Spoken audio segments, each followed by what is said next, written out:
Hi guys, today we'll do an overview of si June M4. Itong version na to, ito yung merong blowback, tsaka bolt catch, and magazine prime. Meron kasi nung parang basic na version, wala yung mga features na yun. So out of the box ang kasama yung mismong unit, magazine, protective eyewear, charger, battery, tapos meron tayo na itong rear sight, tapos itong, hindi ko alam kung anong tawag dito guys. Kasi yung mga Chinese, tawag nila sun rings. Pero, handguard covers yata to. Pang dito. So, ayan. Kasama na rin siya out of the box. And then, meron tong gel balls. Doon sa ilalim pala. Meron siyang isang pack. Pero, as always, we recommend getting the high quality ones. Especially for this. Kasi medyo malalakas na to.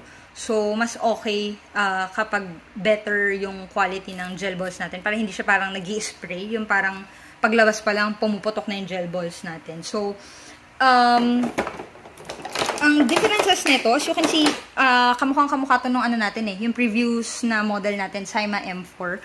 Same sila ng style ng buttstock. Tapos, same din to. May, may sight din sa harap. Some of the major differences is, first of all, weight. Ang bigat nito. Isa to sa mga pinakamabibigat na blaster na hawakan namin. Second is itong muzzle. Sa Syma kasi nakakakuha tayo ng black agad. Ito kasi for, tawag dito, legal purposes. Hindi sila pwedeng magbigay ng, mukhang totoo. So, kaya kailangan orange tip. So, you can just paint that.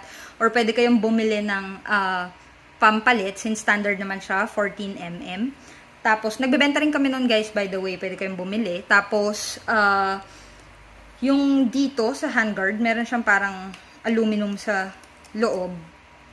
Walang ganyan yung Syma natin. Tapos, yung inscription, kung ano yung mismong nakasulat, actually, halos kamukhang-kamukha. Except na ito ay naka-engrave talaga. Yung sa kasi natin, yung sa Syma natin, naka-print lang. Parang, ano bang tawag doon? Parang nakatatak lang siya, hindi ganito.